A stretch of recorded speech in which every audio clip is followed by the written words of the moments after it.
Hey guys, we're in part 17 of Pokemon Gold in Olivine City, where we've only got one little thing to do. But first, the first thing we're going to be doing here is that we're going to be talking to the sailor guy in this bar-like area, restaurant, I don't know what they really call it. But anyways, he's going to give you the HM Strength, which he says you can use after you defeated the Goldenrod City gym leader. And that was done ages ago. And I don't know, that part, well, I mean, does it confuse me? Yeah, it does kind of confuse me. Because he says you can only use it after defeating the gym leader in Goldenrod City. But you can't leave Goldenrod City until you beat the gym leader, because by beating the gym leader, you can get the squirt bottle in order to get rid of the Sudowoodo. So that kind of confuses me a bit, you know? I mean, if it can be used immediately, then just why even have that written there? Just being like, okay, you can just use it, you know? That's always confused me. Either that or maybe it's a typo? I'm not exactly sure. But north of the Pokemon Center, you can talk to this guy to get yourself the Good Rod. Now, with the Good Rod in mind, this is the only part that I'll ever be able to do where there's not very many stats to go through. Alright, as far as Pokemon goes, one of them is, in this area, there's another Fisher. Once you enter that house, if you have a Krabby with you, you can trade it for his Voltorb. So, you know, if you want to do that, go for it. This whole entire part is going to be dedicated to here, the lighthouse, because in order to fight the gym leader, Jasmine, you gotta... She basically says that there's an Ampharos that usually likes this place, but it's sick, special kind of medicine that you need in order to heal it up, and she's not going to leave it until it's healed, so you have to go to another town to get the medicine in order to heal it. Now, the only thing I'm not exactly sure is that I'm not sure if you're able to get the medicine before doing Lighthouse Tower, or if you have to do this and talk to her in order to get it in the next city. I'm not exactly sure. I just wanted to get these guys out of the way. Now, Jasmine is the one gym leader that has no trainers to fight before you go up against her. But people do say that basically this entire tower is basically all the trainers you go against before fighting her, which I guess makes sense, except for the fact that she's a Steel-type gym leader, and none of these people have Steel types. In fact, everything here, except for a handful of Pokemon, are all Flying types and Water types, along with like a Growlithe and like 2 Machops. That's it. The rest is all Flying and all Water. So, I don't know. I mean, it doesn't make up for it in a little bit. I mean, you know, there's so many trainers to go against. Not really that high of a level, though, so it can be argued either way whether or not these are the trainers for her gym or not. But anyways, in Olivine City, a couple stats to go through, just a toss full, you know, just whatever. Now that we have the move Surf, we can actually start getting Pokemon through surfing. And in Olivine City, you surf here, 90% chance you're going to get yourself a Tentacool, 10% chance it's going to be a Tentacruel. Awesome. Fishing with an Old Rod, 85% chance Magikarp, 15% chance it's a Krabby. Fishing with the Good Rod, because now that we have it, 55% chance it's going to be a Krabby, and 35% chance it's going to be a Magikarp, with 10% chance in morning and afternoon it'll be a Corsola. I think that's how you pronounce it anyways. It's that water rock that's completely pathetic and worthless. And then the last one is 10% at night only. You can get yourself a Staryu. And that's it. That's all there is to say. This whole entire lighthouse area has no wild Pokemon in it. So that was easy. The rest is just going to be focusing on the video. Dear God, what am I going to say? Usually all my videos are involved with stats and all that, and now I'm basically sitting here statless. I've already done all the stats that there is to talk about. Except for one. Okay, I went down a little bit. Apparently in the harbor area, you can surf and fish there, and it gives you some different. Now, all the stats are exactly the same except for one difference, and that is when you're fishing with the Good Rod. Fishing with the Good Rod gives you a 35% chance it's a Tentacool, 35% chance it's a Magikarp, 20% chance it's a Chinchou, and 10% chance it's a Shelder. Which I didn't even know about that, to be honest. I thought the only place you can get a Shelder was over at your hometown when you got the Super Rod. Or maybe somewhere else, I can't remember. But I do not remember being able to get a Shelder this early, so that's interesting. I never knew that. So, basically, there you go. Something a little bit different there.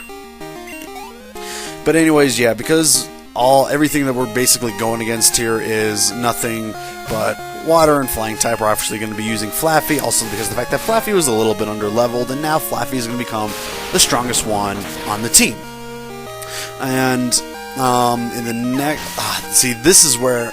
I don't know.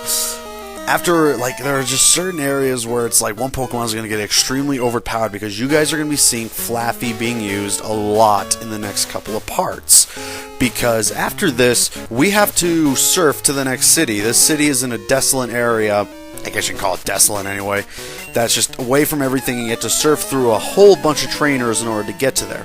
So obviously we're going to be using Flaffy there because of the fact that electric type against water types, you know, we obviously have the upper hand. It wouldn't be wise to use Quilava for obvious sakes, and it also wouldn't be terrible to use Pidgeotto, but it would be really long and painful process because of the fact that none of my attacks will be super effective, so I might as well use Flaffy. So Flaffy's obviously, because I'm so close, going to go into Ampharos because you get Ampharos at level 30, and then hopefully I can mix it up a little bit more because now I got Strength. Defeating the next gym leader will give me Fly. After that, I am going to do some item hunting and Pokemon hunting. I'm getting the last 2 Pokemon in my party. I'm getting all the items I couldn't get before because of the fact I didn't have Strength or anything like that. But anyways, going against Growlithe, uses Growl, sends out my fucking Rattata.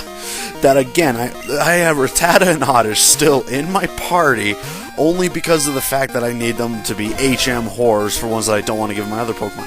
And he uses frickin' Roar again, giving Quilava his chance to shine and move up to level 24, because, I don't know, it's just fucking hilarious. But, I don't know, it always made me laugh. By always, I mean the pack, because I just recorded this like an hour ago. Yes, this time I'm doing it smart. I am recording it and doing commentary pretty much immediately after because of the fact that I have work in half an hour. And I do not want to do audio commentary after work anymore because I'm usually drained completely. Now, some people are probably saying, like, oh, why didn't you go to the left? That's how you're supposed to get out to the main area. Well, again, because there are items about. In order to get all the items, I need to take this route and fight all the trainers and all that good stuff. But the thing that would always made me laugh is the fact that Growlithe would use Roar again with a level 4 Rattata out there. Is it really afraid that does it really think it could have a better shot against something else than a level 5 Rattata? I mean, really? Who knows? Boy, what else is there to say, to be honest? I'm not exactly sure. I could probably just stay silent the whole rest of this part, and it really wouldn't make a difference. But at the same time, like, I don't know. I've already sat through and watched this once before, because obviously I played through it, so it would be boring the shit out of me.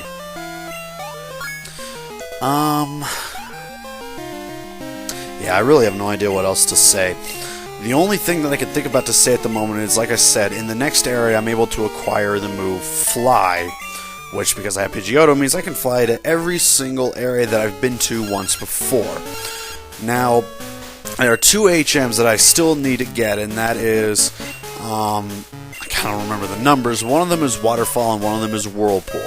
Now, Whirlpool is mainly for just like little side things. I'm not sure if Whirlpool is ever really needed to get to anywhere important. I could be wrong. I'm not exactly sure. Waterfall is needed in order to get to Kanto, around Kanto in some areas. I'm not exactly sure if I need it for Johto just yet.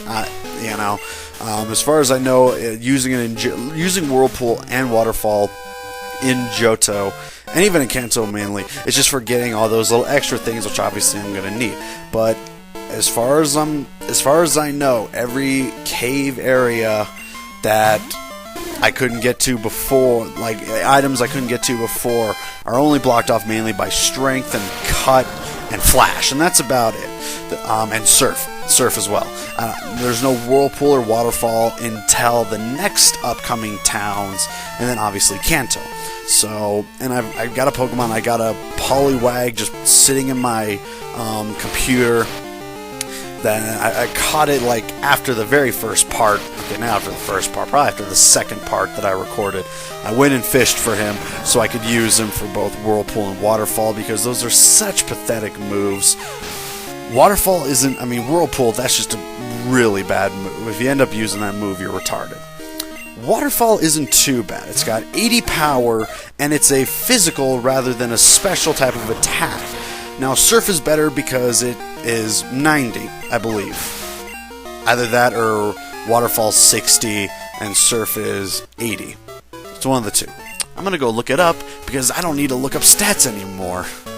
And I've got nothing else to talk about, so I might as well, talk about this just because.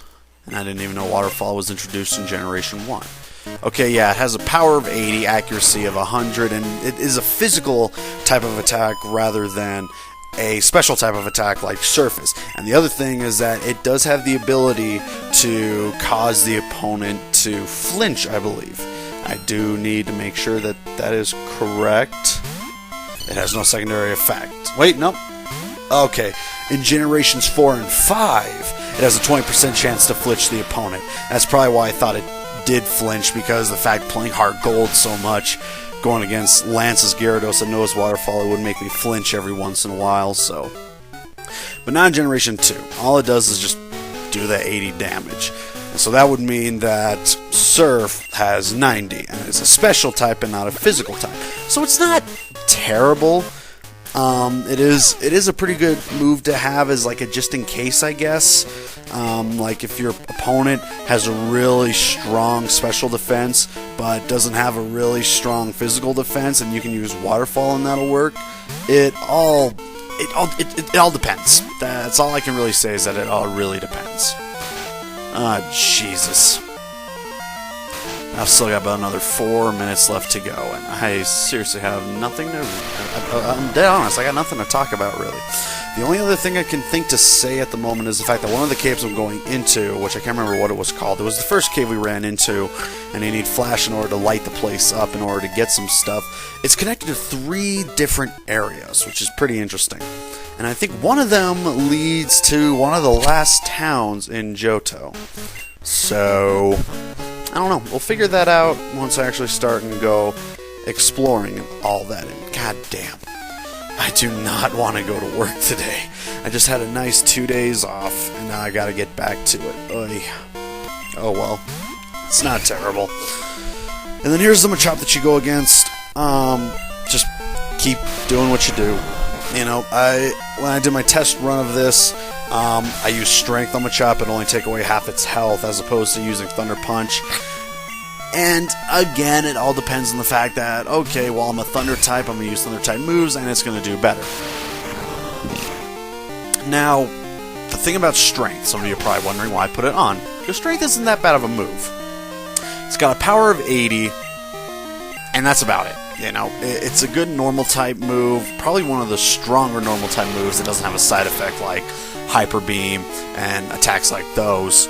But, it's not, for going against like Growlithe, again, probably using Thunder Punch would have been the smarter move, even though it has a power of 5 less. It doesn't matter, because the fact that I'm an electrical type, it'll do more. Hi Jasmine, bye Jasmine. Going to get ourselves a super potion first.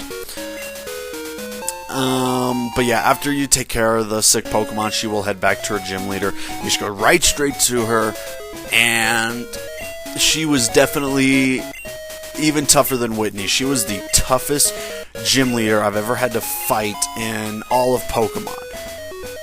A lot of it could be blamed on the fact that I was really stupid when I was a kid. I didn't have a good move set. I was trying to go against a goddamn Steelix with a Pidgeotto and Quilava and didn't really have anything else that could do that good of damage, but whatever. Really fast travel, just jumping down every single floor. I'm not sure how he can stand that. That would probably break a few bones or something, but it doesn't matter because this part is over. I'll see you guys in part 18.